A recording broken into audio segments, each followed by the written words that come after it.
കല്ലാച്ചി വാണി റോഡിലെ കലുങ്ക് നിർമ്മാണവും അനുബന്ധ പ്രവർത്തികളും അനിശ്ചിതമായി നീളുന്നത് പ്രദേശവാസികളെ ഏറെ ബുദ്ധിമുട്ടിലാക്കുന്നു. 2 മാസം മുമ്പ് തുടങ്ങിയ നിർമ്മാണ പ്രവൃത്തി ഇനിയും പൂർത്തിയായിട്ടില്ല. 7 മാസം മുമ്പ് കല്ലാച്ചി വാണി റോഡ് ജംഗ്ഷനിലെ ഓവുപാലം തകർന്നതിനെ തുടർന്നാണ് ആധുനിക രീതിയിലുള്ള ഡ്രൈനേജ് സംവിധാനവും കലുങ്ക് നിർമ്മാണം ഉൾപ്പെടെയുള്ള നിർമ്മാണ പ്രവൃത്തികൾക്ക് തുടക്കമിട്ടത്. ഓവുപാലം തകർന്നത് കനത്ത മഴക്കാലത്തായതിനാൽ താൽക്കാലികമായി പരിഹാരം കണ്ടതിനു ശേഷം 2 മാസം മുമ്പ് വിപുലമായ നിർമ്മാണ പ്രവൃത്തികൾ ആരംഭിക്കുകയായിരുന്നു.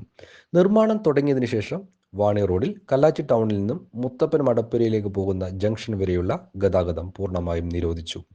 വാണി റോഡിൽ ഭാഗികമായി ഗതാഗതം നിരോധിച്ചതോടെ യാത്രക്കാർ ഏറെ ബുദ്ധിമുട്ടിലായി. കുമ്മങ്കോട് ഭാഗത്ത് നിന്ന് കല്ലാച്ചിയിലേക്ക് പോകുന്ന വാഹനങ്ങൾ മുത്തപ്പൻ മടപ്പുര കോട്ട് റോഡ് വഴിയും പഞ്ചായത്ത് ഓഫീസ് റോഡ് വഴിയുമാണ് കല്ലാച്ചിയിലേക്ക് കടന്നു പോകുന്നത്. കല്ലാച്ചിയിൽ നിന്ന് വില്യാപ്പള്ളി തണ്ണീർ പന്തൽ ഭാഗത്തേക്ക് പോകുന്ന പ്രധാന പാതയാണിത്. കലുങ്ക് നിർമ്മാണത്തോടൊപ്പം റോഡ് ഉയർത്തി ടാറിംഗ് ചെയ്യേണ്ട പ്രവൃത്തിയും ഇവിടെ പൂർത്തീകരിക്കേണ്ടതുണ്ട്. അടിയന്തരമായി നിർമ്മാണ പ്രവൃത്തികൾ പൂർത്തീകരിച്ച് ഗതാഗതം പുനഃസ്ഥാപിക്കണമെന്നാണ് നാട്ടുകാർ ആവശ്യപ്പെടുന്നത്.